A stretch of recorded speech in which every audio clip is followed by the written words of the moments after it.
am Bernadette L. Harris. I am the founder and forensic accountant at the BTB advisory firm.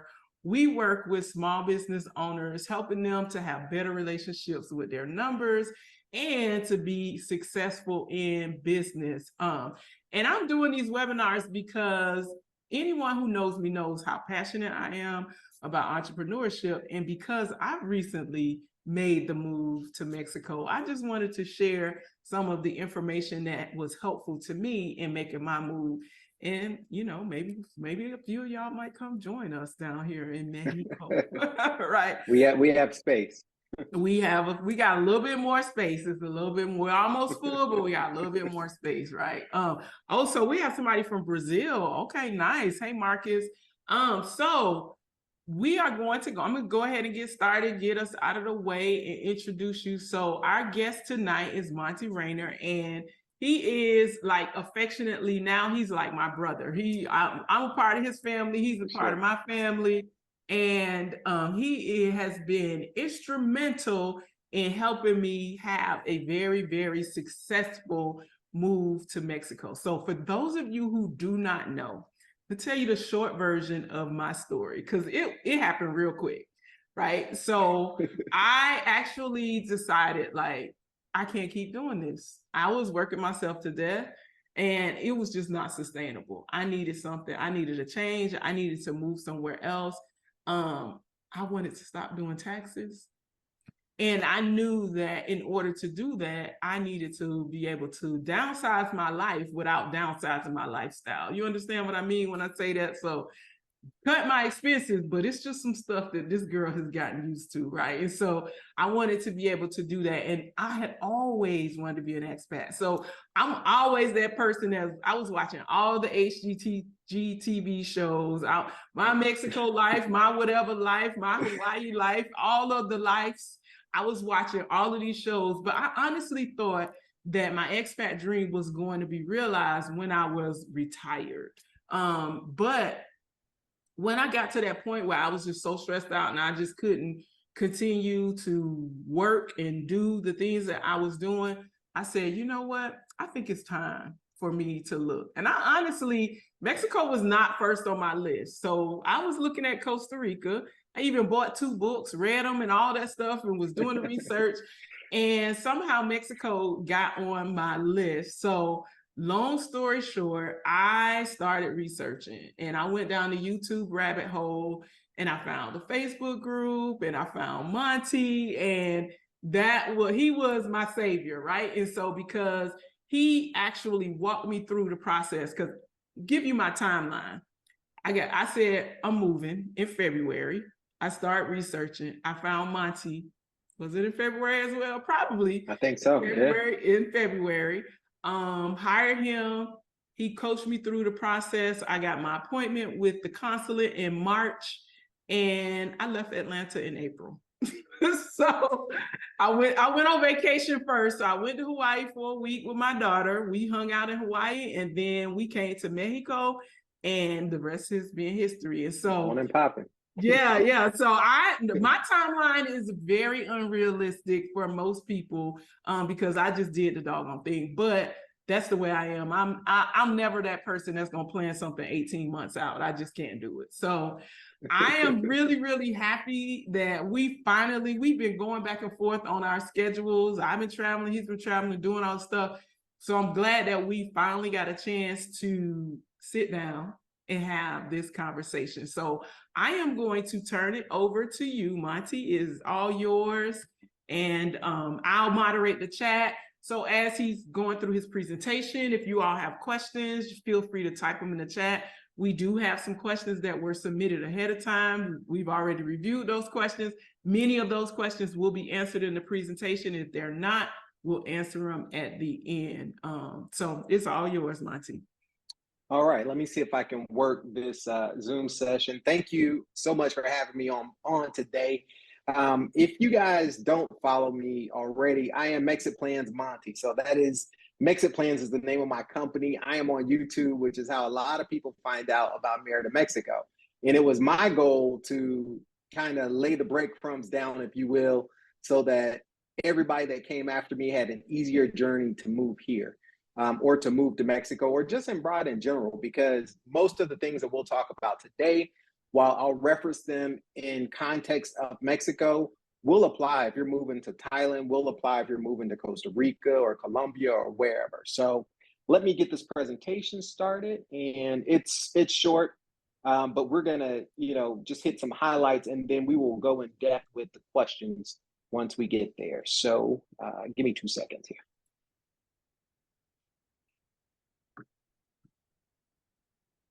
And while he's getting his presentation up, if there's anybody who hasn't already introduced yourselves, go ahead and type it in the chat where in the world you are right now and how you found out about this webinar.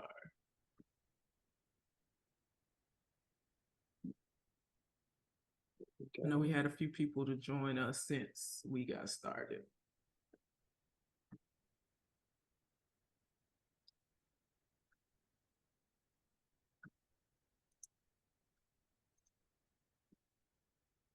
And do you guys see the screen? Can you see my screen right now? Not yet. Okay. Let's see, desktop 2, desktop 1.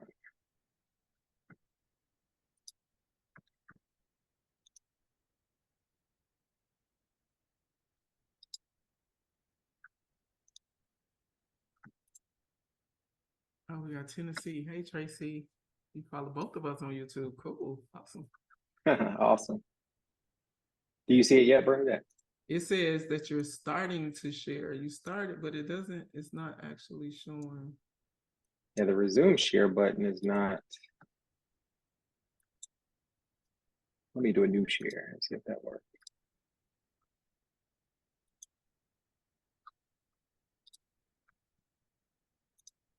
Oh, hey, Katrina from Virginia, Richmond. Facebook group. Okay. Well, I don't think that this wants to cooperate. So let's see. Do you want to send me the link and I'll try to share it? Yeah, let me do that.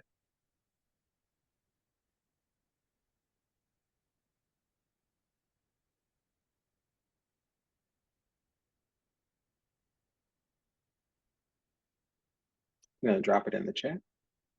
Send it to me.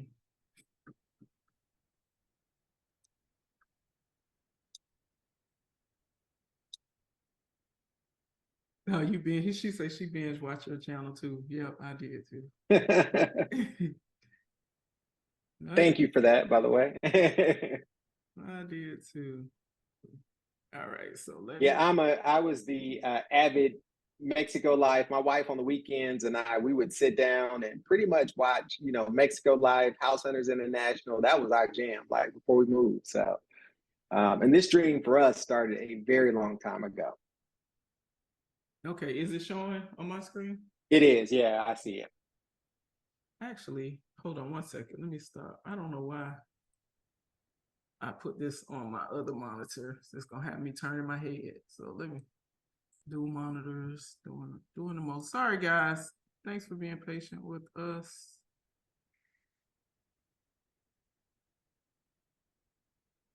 Okay.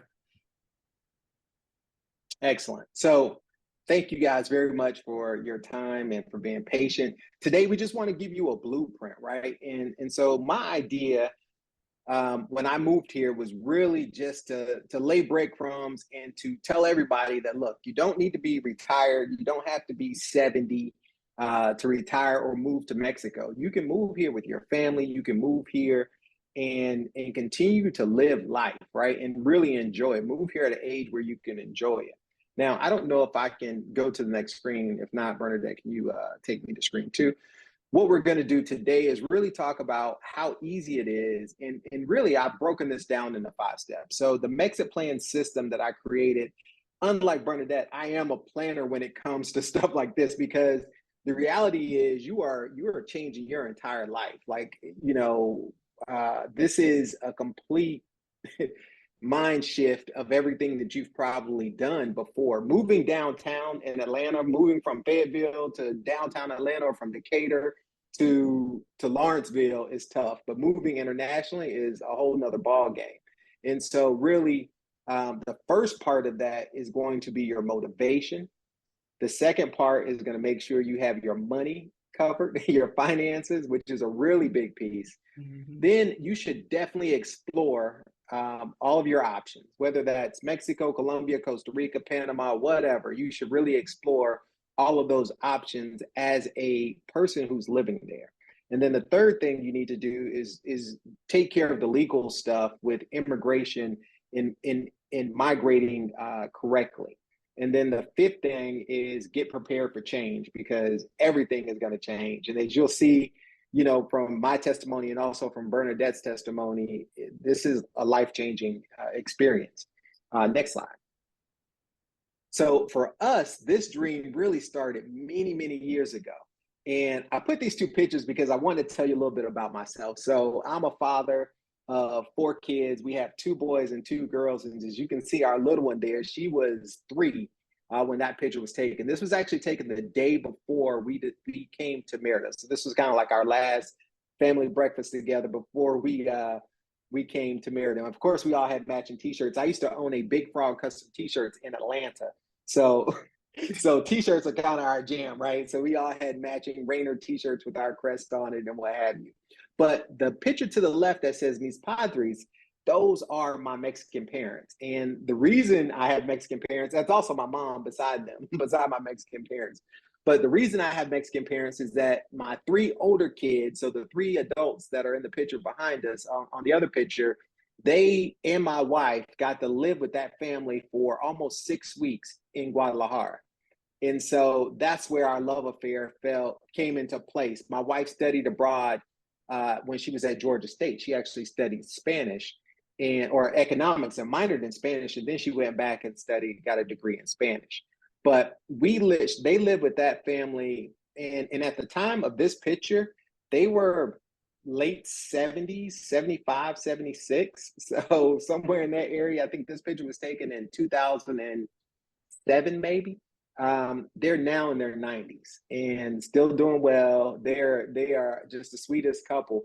But those are our Mexican parents, and they treated us so well. I couldn't believe, because I was the guy when my wife was like, "Hey, I want to go and study abroad." I was like, "Absolutely not taking my kids to Mexico." With all the stuff you hear about the cartel and the narcos, I was afraid. But what I didn't realize at the time was it's programming, right? The US media programs us to be afraid of Mexico.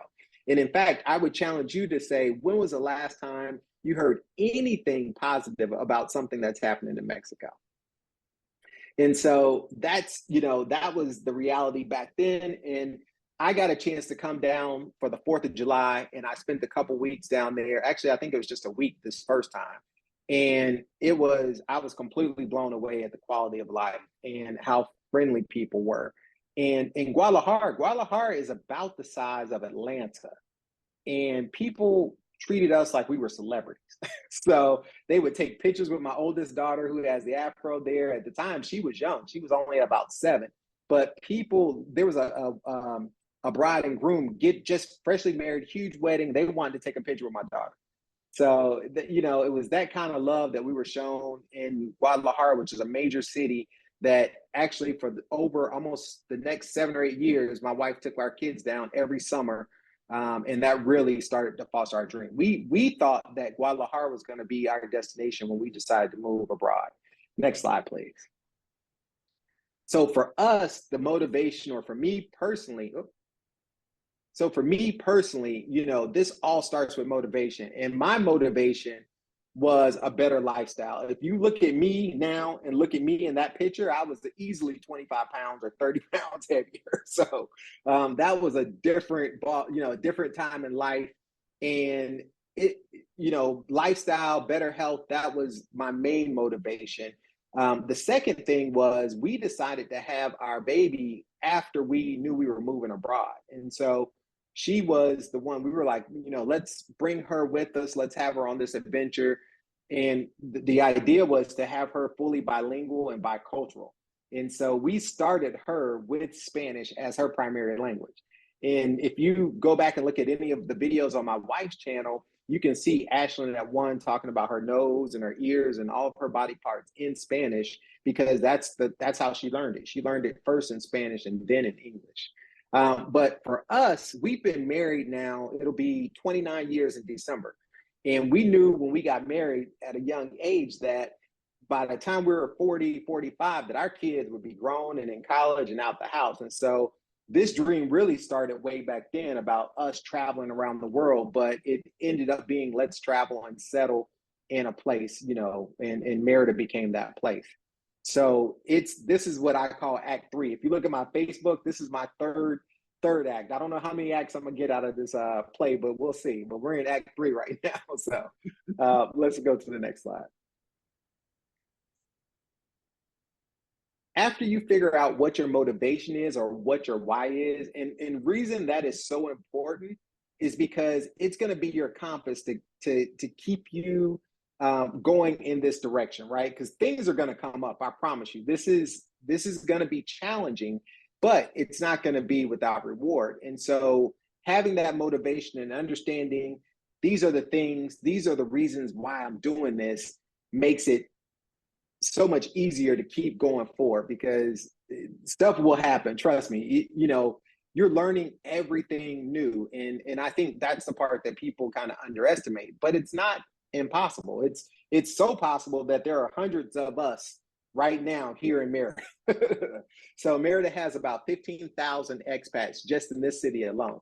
And the Black community in Merida is probably the largest Black community of families and people that are working and living in Mexico. So that is, a huge statement. And most people don't expect that for this city.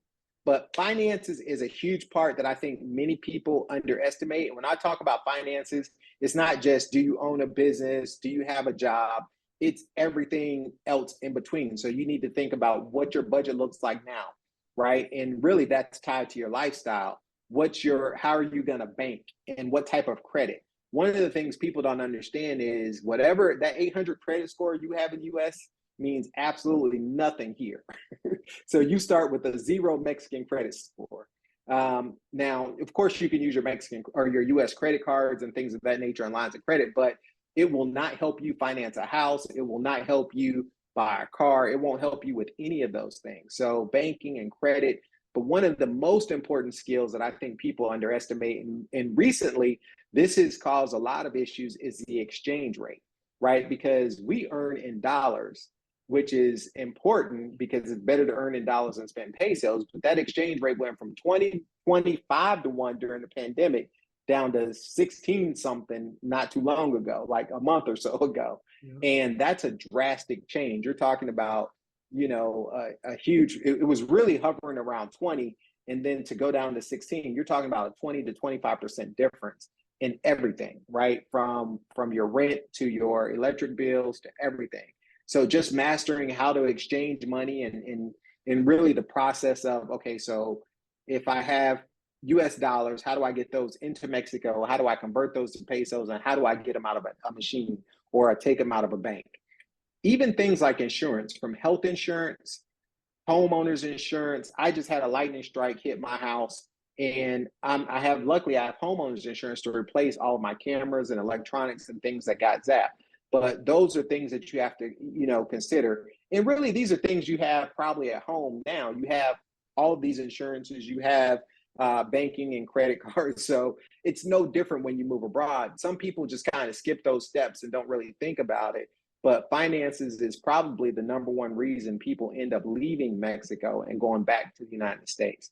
One of the things that I don't think, and you've heard stories, there was a story about 2 years ago that Tyler Perry had to get this guy out of the hospital, pay his bill because health insurance, right? If you are hospitalized here, they immediately ask you for a credit card. So if you don't have Mexican health insurance, they want a $C bill or pesos. They don't care about dollar bills. They want to see pesos. Mm-hmm. So they immediately want payment. And a lot of people don't really consider that. Next slide, please.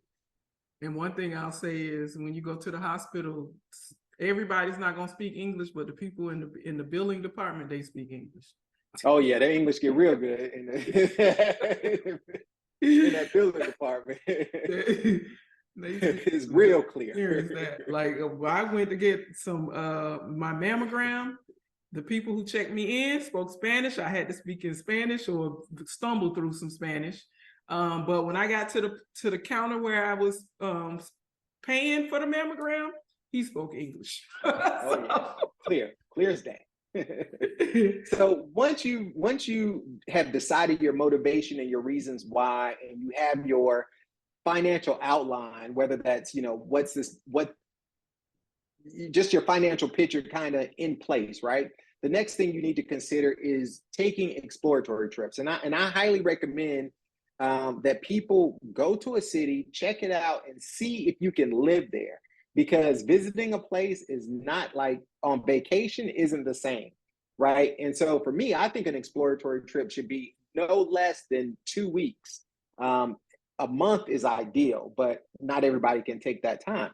And it doesn't need to be all in one go. Maybe you go for a week, one year, a week, a few months later, a week, another year. For us, our exploratory trips actually happen on a couple of times here to Merida. So we got an opportunity with our church in Atlanta to come on a mission trip to Merida, and we were already looking at Merida as one of the cities. So that was ideal, right? It was like, well, let's go check it out. We'll go on the mission trip.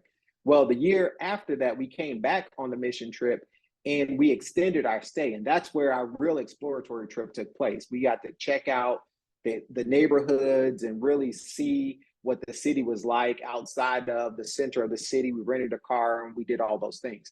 So after that, I came back by myself because my wife is fluent in Spanish. I thought I spoke Spanish until I came back.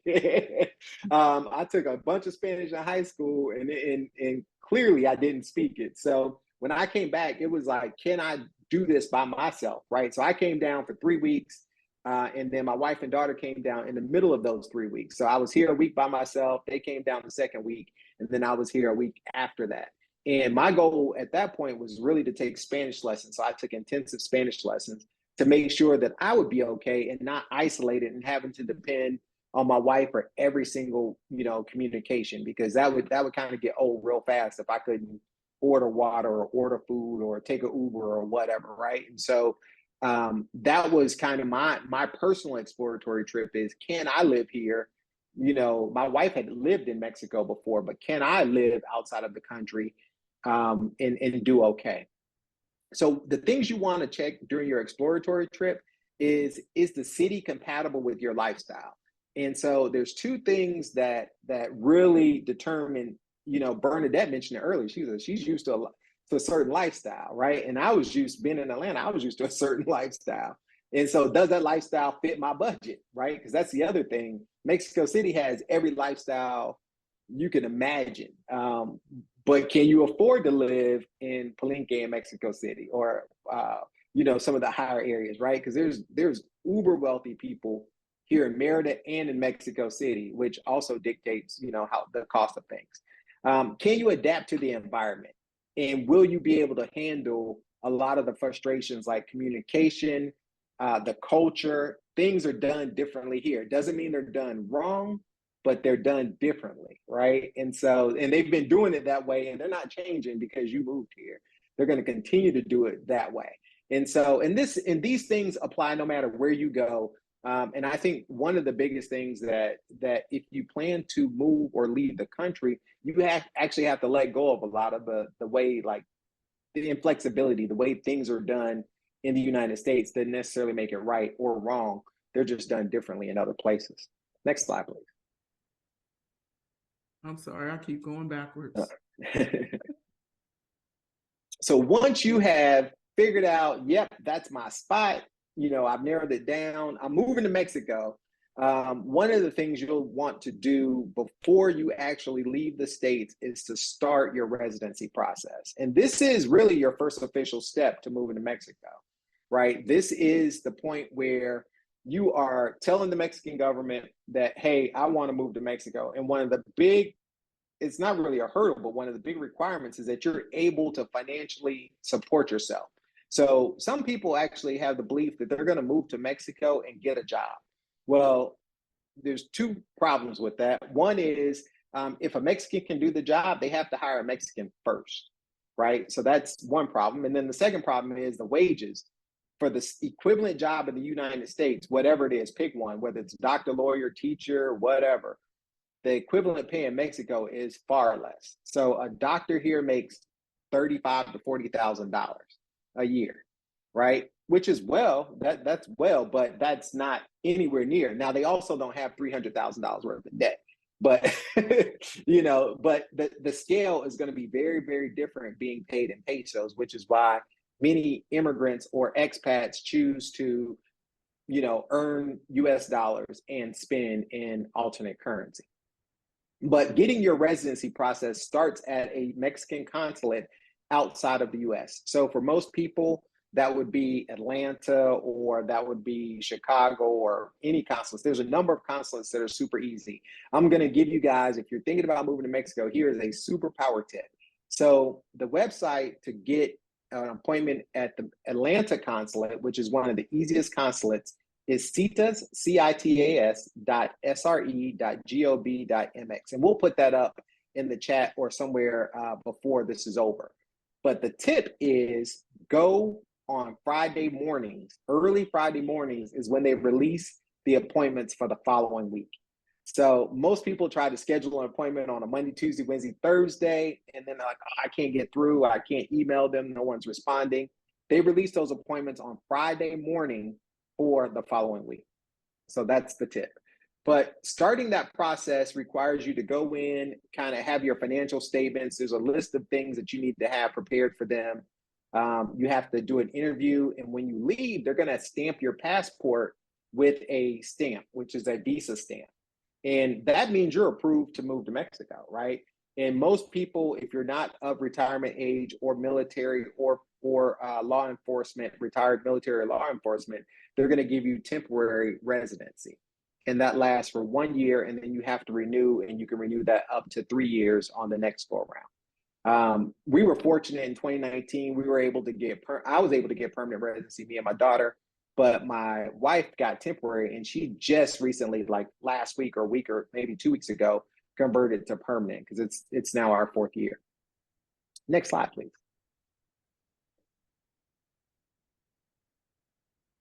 And I see a question about different requirements. We'll cover that. Yeah, we'll come back to the question. And we'll come back to the question. So the last step is really the change, and I called it liberation, right? Because this is the hardest step, and you won't have any idea until you get here what this is like, right? So the reason this is the hardest step because it involves both emotional letting go and physically letting go of stuff, right? So whether that's things that you've been saving your whole life. I had my high school track jersey, my high school track hoodie, right? Like I'm not going to use that.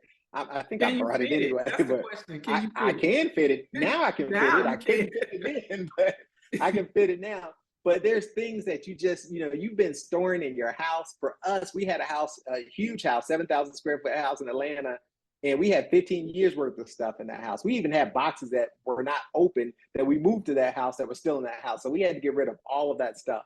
And really what that looked like for us was literally getting rid of stuff. We had 5 dumpsters. We had yard sales. We had all these things. And we were trying to get rid of stuff right until the last minute of catching an Uber to go to the airport. So it was, as much time as you could have just moving and getting rid of stuff.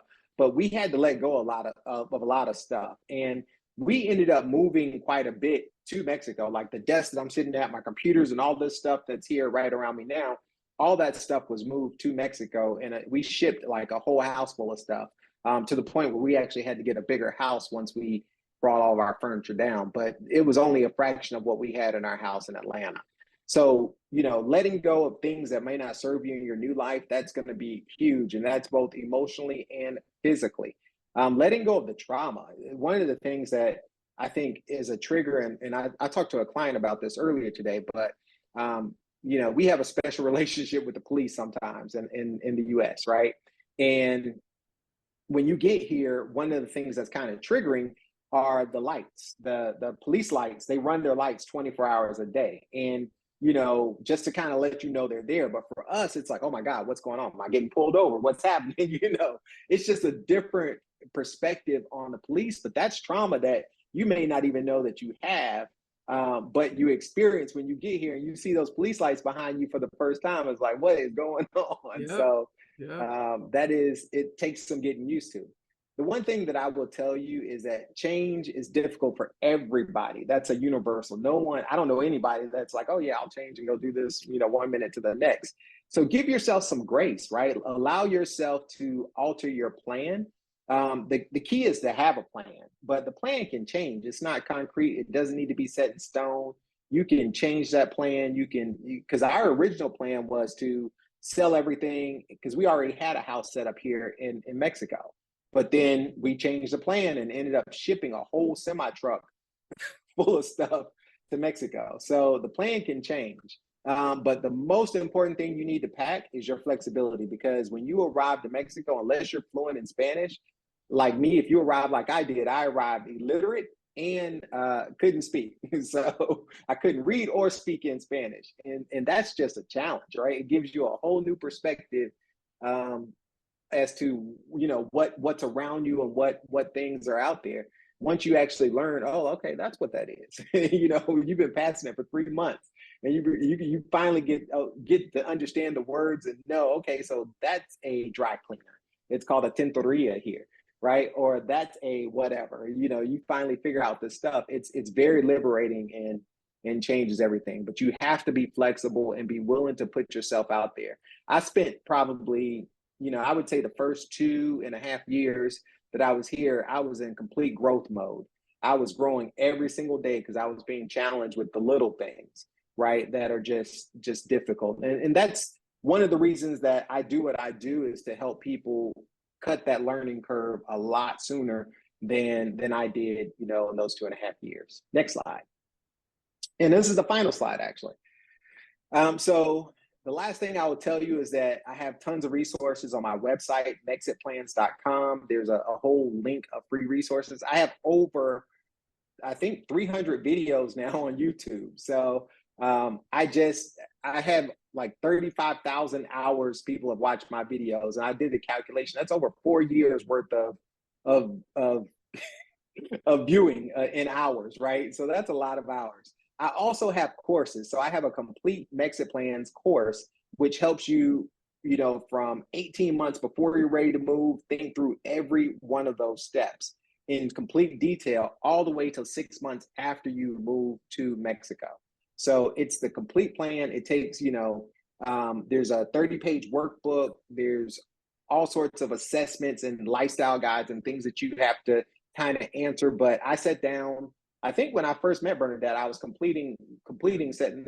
doing this, and I literally just wrote down everything for 4 months. I sat down and shot 62 plus videos that have never been seen on YouTube about how to move to Mexico. So check it out. You can actually check out the course for 7 days for free. And there's a way to pay for the course. You can pay for it in whole. You can pay for it over months. You can get it any way you need it. So check out that course. It's the Completing Your Mexit Plans course, or Creating Your Mexit Plans course. And it's available at mexitplans.com/courses. All right. Well, thank you guys for your time. We'll get to some of those questions right now. All right. Okay, so I'm going to stop sharing just so that we are on the screen. Okay. And jump in the chat and see. I think some of these questions you answered, but I'll go back through the chat to grab some of the questions. So one of the questions was about the exploratory trip, which you kind of explained a lot of, like, some of the things that you would look into with the exploratory. This is a step that I skipped. I'm not recommending that you all skip this step. And for me, honestly, I was able to skip this step because I recognized that my needs were very simple. I just needed to be somewhere where there was a Black community, where there was good internet and an airport. And I just knew that based on my personality that I was going to make it. Like, everything else was going to kind of work itself out. But the exploratory trip, I think, is an important thing for most people. Again, I'm special. I would say with the exploratory trip, go to a supermarket, right? This is just one tactical thing you can do. Go to a supermarket, try to figure out how to find your food, the things that you like to eat. Are they going to be available in that supermarket, first of all? And what's the name of that thing that you like to eat in Spanish, right? So that's a very humbling experience when you're walking up and down the aisles and you're now looking at the products on the shelf, trying to figure out if it's if it's the same thing. Yeah, some of the US brands are here, but most of them are not. Yeah. And what's crazy is they'll have a US brand in the same packaging, colors, and all that branding right next to a Mexican brand, and the US brand will be 5 times higher than the Mexican brand. And it's the exact same item, just in a different name. Same branding, same colors, different name. So, just those types of things, seeing if you can live here, it really involves what do you do on a daily basis or weekly basis? Where's your gym? Where's your church? Where's your, are those things going to be available to you here in your new city? This question is, what is the business climate for technology startups? This isn't really the tech hub for Mexico. That's going to be Guadalajara. That is the Silicon Valley of Mexico. As far as the tech infrastructure, I would say Merida has a really good fiber optic backbone. So I have faster internet here than I ever had in the United States. Right now at my house, I have 750 meg down and 300 meg up for internet. So it's pretty fast, but this isn't known as the technology center of the country. I don't think there are any incubators or anything like that for technology companies here in Merida. Okay, another question is, how are people attending church or worship? So that varies. It greatly varies on your language experience, how well you speak Spanish or don't speak Spanish. There are a couple of churches. I think there's one big English church. It's like a Episcopal. I don't know if it's Episcopal. I can't. How do you say the word? I don't know what it is, but it's not. It's not a traditional Baptist church or what have you. And it's a mixed church of white and black expats and Mexicans and what have you. I've never been to that particular church. There's one church that I have been to, and that's Urban Gospel, and it is a church that has a mixed congregation, mostly Mexican. I would say 75 to 80% Mexican. But the cool thing about this church is that the pastor preaches in Spanish, but his wife translates in real time in English.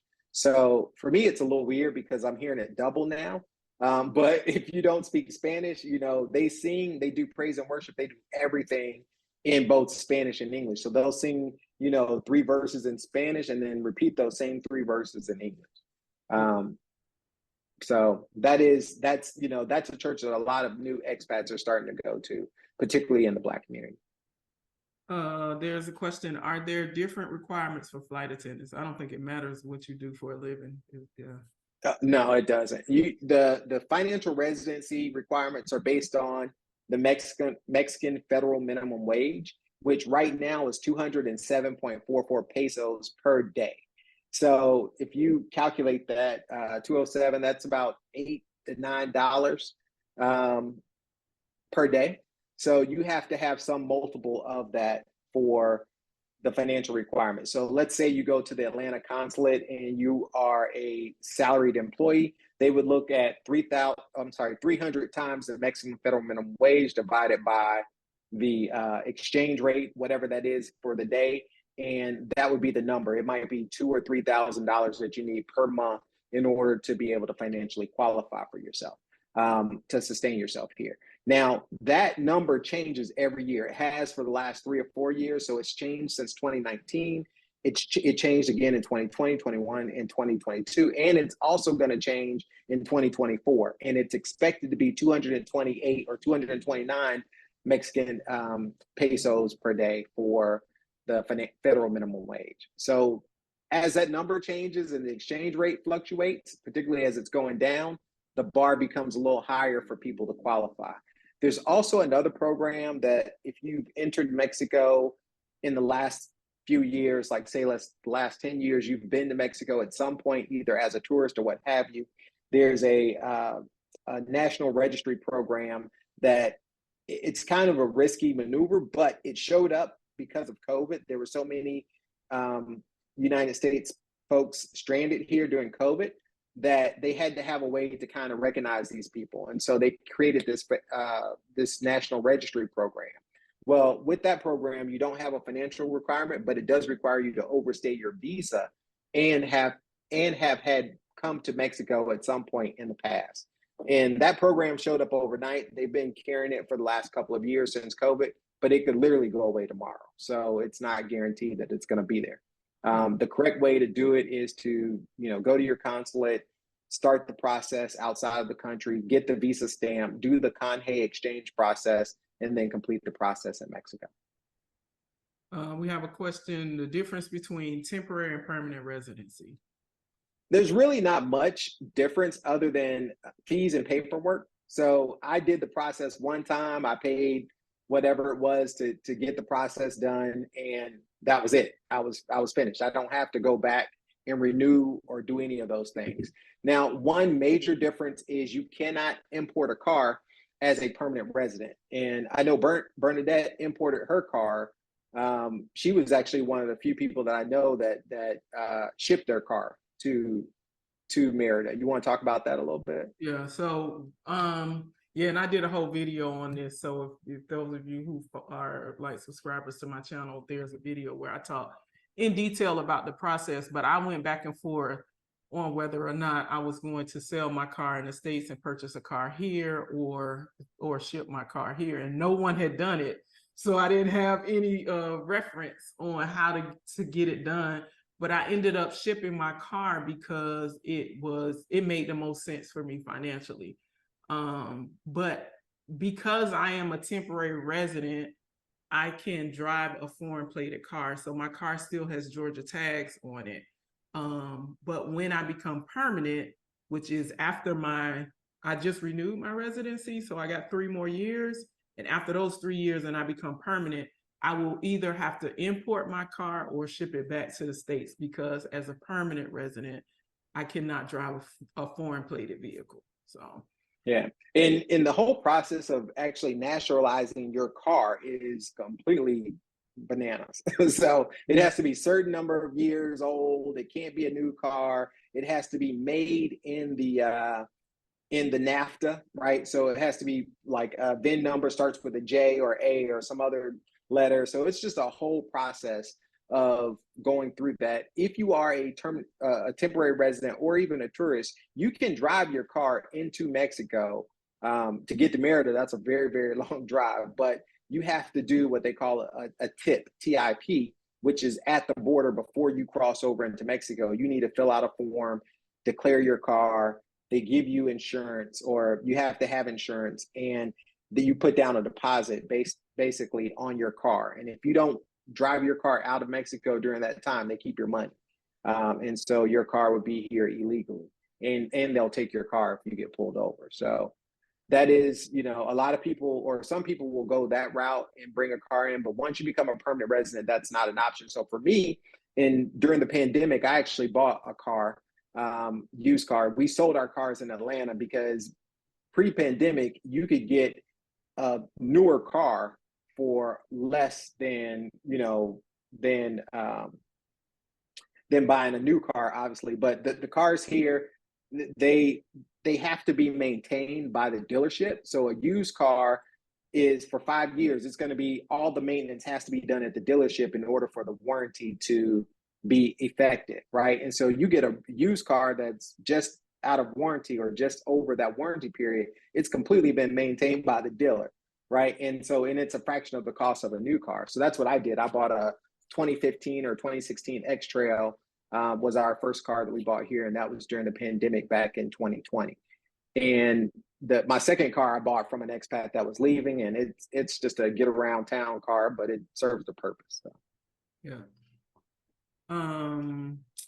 I think the other thing regarding the temporary residency and permanent residency is qualification. Like, there are different qualifications for temporary resident and permanent residency. Permanent residency is not easy to get off the bat because there's a financial requirement as well as sometimes an age requirement. So for me, when I went to get my residency, I had the money to qualify as a permanent resident, but they were like, "You too young," so we're not gonna give it to you, and it's subjective.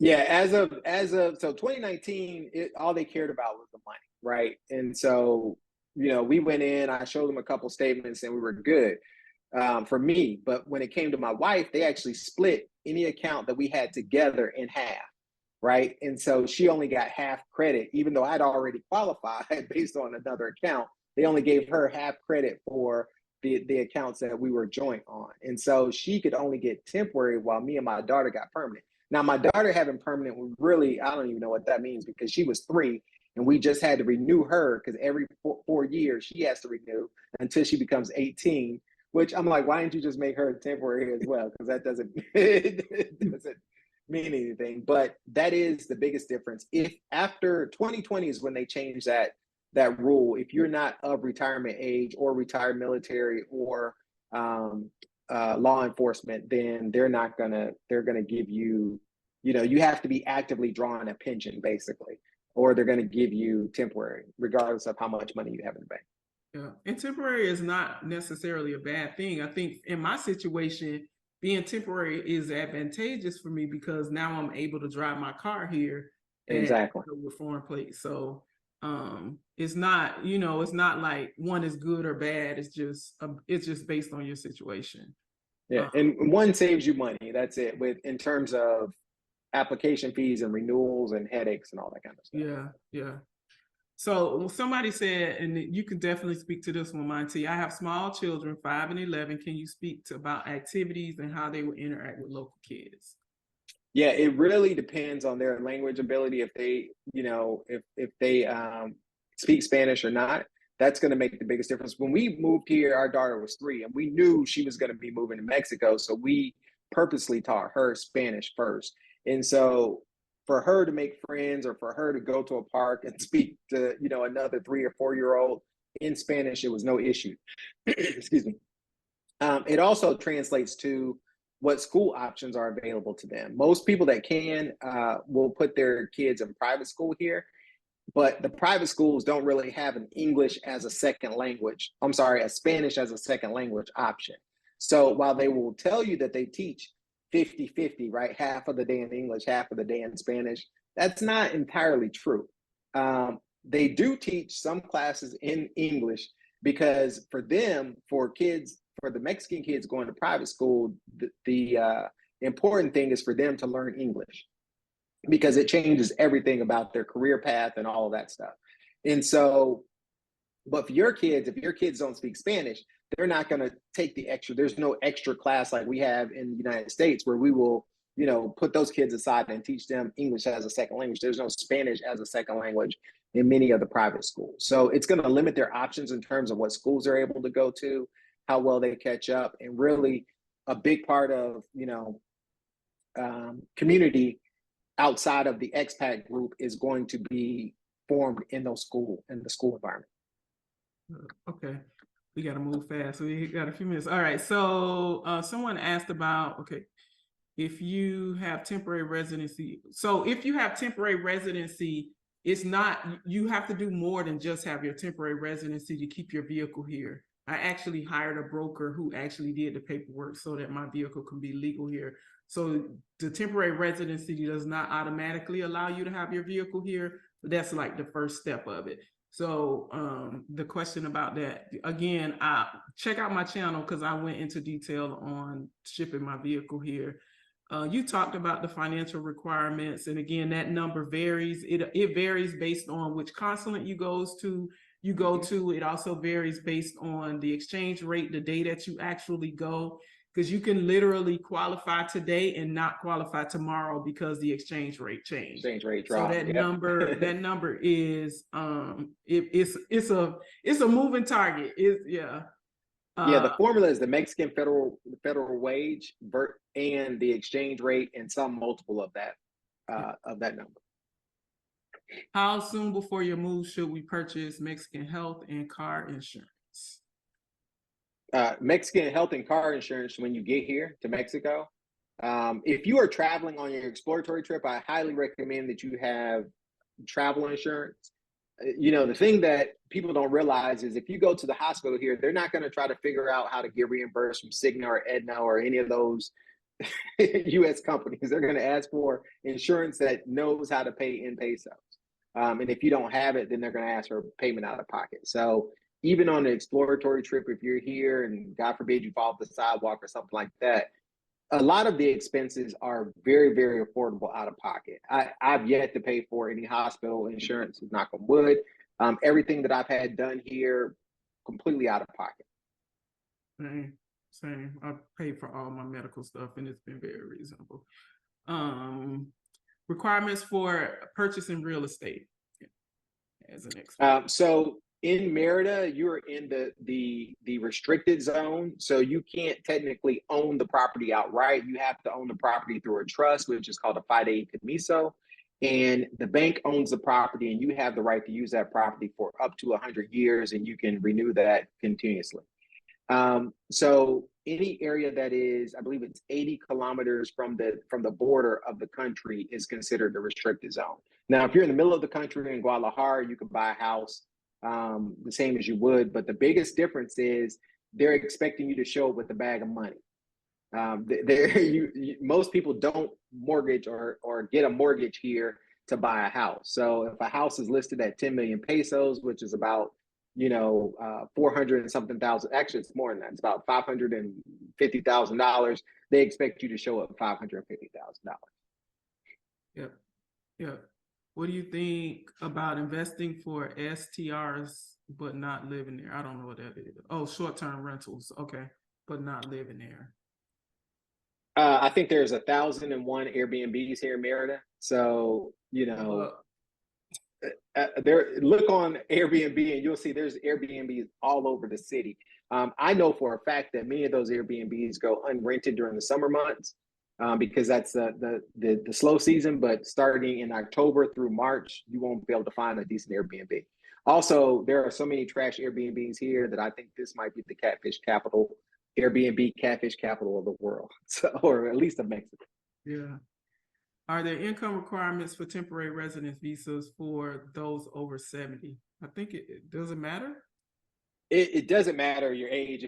There is an income requirement regardless of your age, and whether you get temporary or permanent, would count. So if you have retirement funds but you don't necessarily qualify, then you may not qualify for residency status.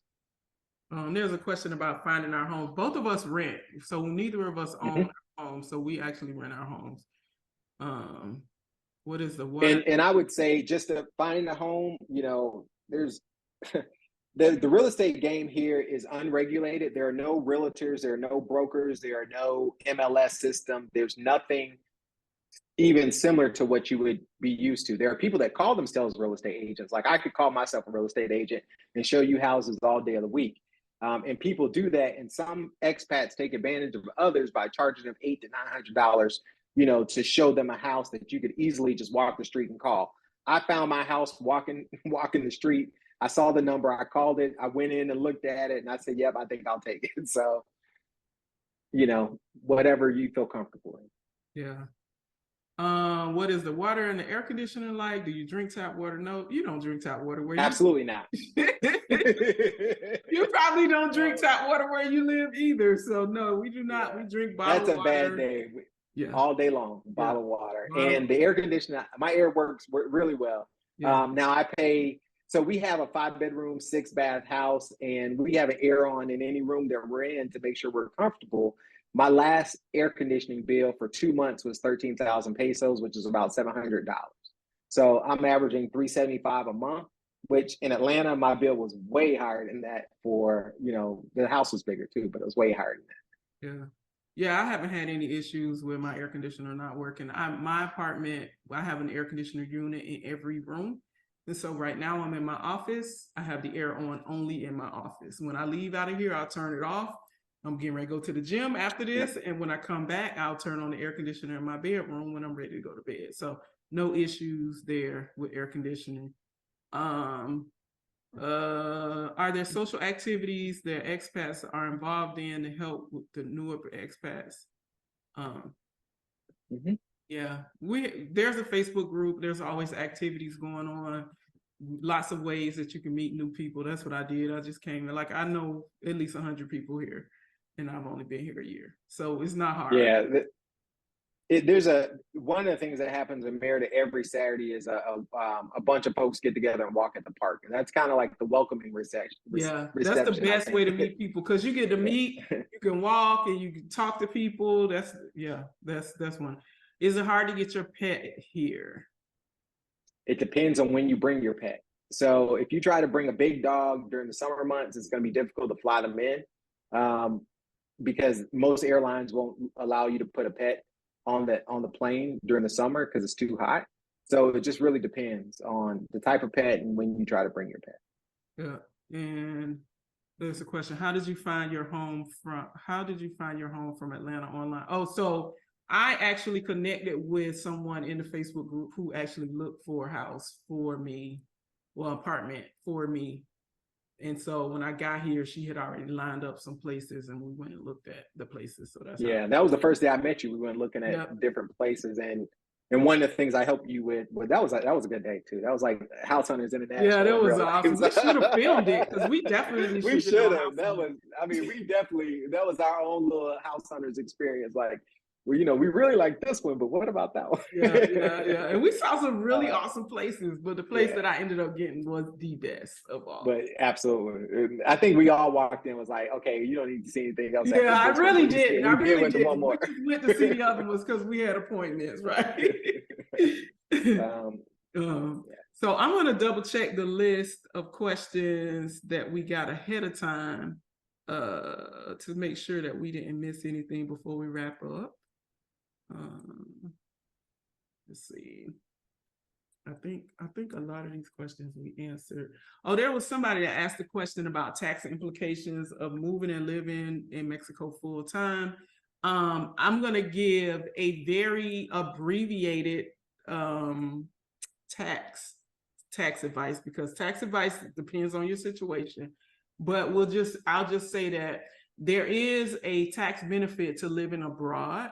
It's called the foreign income tax exclusion. And so you can exclude a portion of your income if you qualify. And the biggest qualifier is that you have to be out of the United States 330 days of the year. So if you are out of the States for 30 days, you may qualify for this exclusion. And for 2023, the exclusion is $120,000. So it's a pretty big deduction there. Let's see. While you're looking at that next question, people ask about the bugs. This is the tropics, so there are bugs, ants. I don't care what you do to get rid of the ants. I mean, we finally kind of got rid of them, but they'll be back in 2 months. So we got to keep fighting them. But you're going to be fighting ants all year long. It's the tropics. And there's all sorts. There's ants so small that you can't even see them. It's like, where did they come from? But I got to get you. I need to give you guys the exterminators that just recently they've been exterminating my apartment. I haven't seen bugs in months. Oh yeah, we definitely need to get him. So yeah, I haven't seen any, but I'll get you that information. If there's anybody here that asked questions and we didn't answer them, please type them real quick before we wrap up. I think the response about water and air, the air is great. I mean, you have individual units in each room. You definitely don't drink the water. Yeah. How do you work with me? I can go to mexitplans.com. All of that information is right there on my website, the services that I offer, as well as the tours and the courses. So it's all right there. And I'll put it in here, mexitplans.com.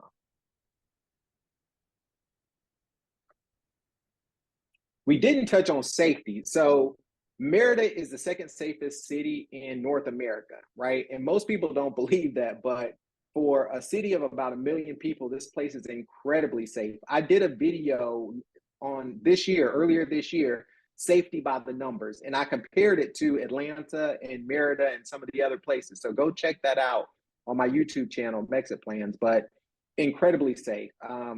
My wife may go running at 8 or 9 o'clock at night, no problem with that. It is incredibly safe. There are over 3,500 cameras throughout the city. And believe me, they catch people on those cameras. Yeah, it is extremely safe. I don't lock my car. I mean, it's I have to catch myself when I come back to the United States, because then I have to be back on being guarded, you know, but it's I've never felt unsafe here. Yeah, never. Now, that doesn't apply to all of Mexico. No. So this is this is a very, very special place. And so I will definitely say that, you know, if you come to Merida, a lot of people move here because of the safety.